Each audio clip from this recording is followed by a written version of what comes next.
आज मी जेवणात काय बनवलेलं आहे तर मस्तपैकी गरमागरम चुलीवरचं पिठलं. तर तुम्ही म्हणसाल सारखंच तुमच्याकडे पिठलं असतं का?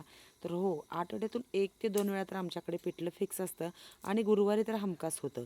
तर हिरवी मिरची होती, कोथिंबीर हे असं असलं की पिठलं हे होणारच. आणि गरमागरम असं चुलीवरचं पिठलं कोणाकोणाला खायला आवडतं कमेंट्समध्ये नक्की सांगा. भात झालेला आहे, भाकरी झालेल्या आहे ज्वारीच्या, आणि ही ना मी हे केलेली आहे, भाजीची भाकरी केली आहे. जी शिल्लक राहिलेली भाजी होती त्याची अशी मस्त भाकरी.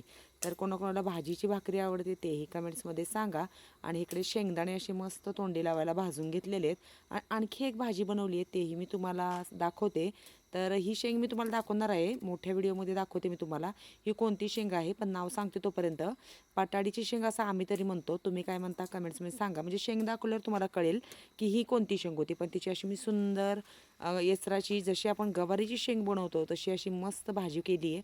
तर ती भाजी तुम्हाला कशी वाटली नक्की कमेंट्समध्ये सांगा. आणि सगळ्यांनी मस्त असं आमच्याकडे गरमागरम चुलीवरचं जेवण करायला नक्की या. भेटूया पुढच्या व्हिडिओत.